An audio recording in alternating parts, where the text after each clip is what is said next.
Well, last week, there was a lot of talk about a new federal report warning about the dangers of climate change. President Trump told reporters he didn't believe the findings, and the White House Press Secretary Sarah Sanders said the report was, quote, not based on facts.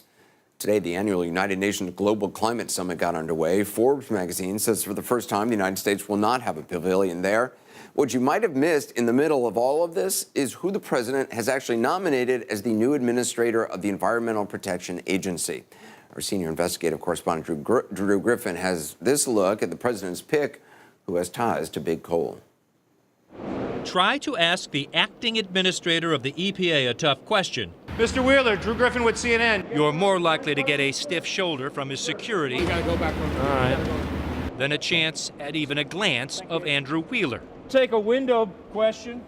Your security guards won't be bothered by it. Why? Mr. Wheeler? Perhaps because the question we want to ask Wheeler is just how is it possible one of the biggest lobbyists for the nation's biggest coal companies is now leading the Environmental Protection Agency. Andrew Wheeler was in bed with the coal companies, and now he's... And he was in bed with them last year. And now he's in a role where he's regulating them. It makes no sense. Whatever you can do. By his own resume, President Trump could not have chosen a swampier, more conflicted person to run the EPA than Andrew Wheeler. Just take a look at this photo from last year. It's a meeting between Energy Secretary Rick Perry, who appears to be getting an earful from Bob Murray, the CEO of the largest coal mining company in the U.S. Who else is in the room? Murray Energy Corporation's top lobbyist, Andrew Wheeler. From 2009 until just last year, Murray Energy paid nearly $3 million to Wheeler's lobbying firm to deliver government access just like this. Months after the photo was taken, Andrew. President Trump would nominate Wheeler from coal company lobbyist to deputy administrator of the EPA. I'm not surprised. I am appalled, but not surprised. To those who track the Trump administration's actions on the environment, like Columbia University's Michael Girard, Wheeler is a worst-case scenario. Wheeler is carrying out the wish list of the industry lobbyists who have wanted to shut down environmental regulations, as he himself was a lobbyist with exactly that objective, but now he's in the driver's seat. That industry wish list turns out is real. Shortly after Donald Trump took office, Murray Energy, the coal company, delivered an action plan, a recommended agenda of rolling back regulations to get the government off the coal industry's back. You have promised to put America first in all. Trump's scandal-ridden initial EPA administrator, Scott Pruitt, got the ball rolling before he was fired. When Congress established EPA's authority... But it is Wheeler, barely 5 months at the helm of the EPA, who has done this. Rollbacks on coal plant emissions, rollbacks on car emissions, proposed rollbacks on methane emissions in oil and gas production. And he is doing it like a man who knows how to play the Washington game.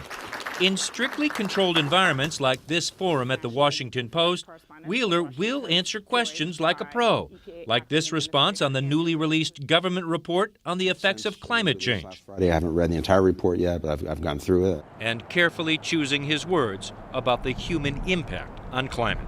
I believe that man does have an impact on the climate, that CO2 has an impact on the climate, and we do take that seriously. Elizabeth Gore, senior vice president at the Environmental Defense Fund and a Senate staffer while Wheeler was there, says she doesn't believe it. He's a science skeptic. He was calling people who were studying this climate alarmists, shrugging off the risks of carbon pollution, calling climate change a hoax. Wheeler, before lobbying for big coal, spent 14 years as a top aide to the top climate change denier on Capitol Hill. It's a snowball. Oklahoma Senator James Inhofe. The past hour and a half or so, I've offered compelling evidence that catastrophic global warming is a hoax. Inhofe is a staunch opponent of environmental regulations, and when in charge of the Senate's Environment and Public Works Committee, he held hearings challenging climate warming science. At his side, whispering in his ear, helping to direct questioning, lining up witnesses, was Wheeler. Capitol Hill sources with intimate knowledge of his involvement tell CNN Wheeler was the top man in charge and a driving force behind his boss's climate change denying agenda.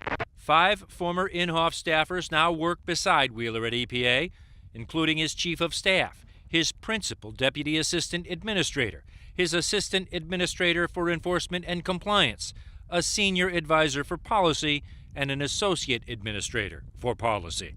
All former staffers of the senator who believes climate change is a hoax. The EPA is stocked with former Inhofe staffers, and this is reflected in the types of policies that you see coming out of EPA right now. So do you think the goal is to just destroy EPA flat out? I think that the goal is to undermine climate protections, to roll back existing rules, and to erode fundamental environmental laws. Mr. Wheeler. What is Andrew Wheeler's response? Just one question. We're waiting.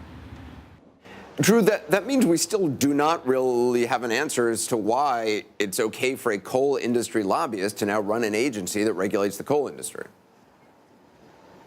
Certainly not from Wheeler himself. He's not answering our questions. But we did hear back from his staff at EPA, and they wanted to point out a couple of, I would call them finer points, Anderson. Number one, while Wheeler was a coal industry lobbyist just last year, his EPA staff says he didn't lobby the EPA last year, and he wasn't involved in that Murray Energy Action Plan or wish list.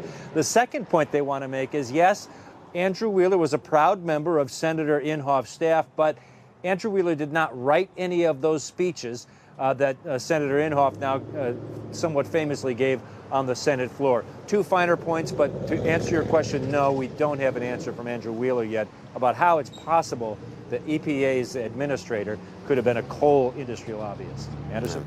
All right, Drew Griffin. Drew, thanks.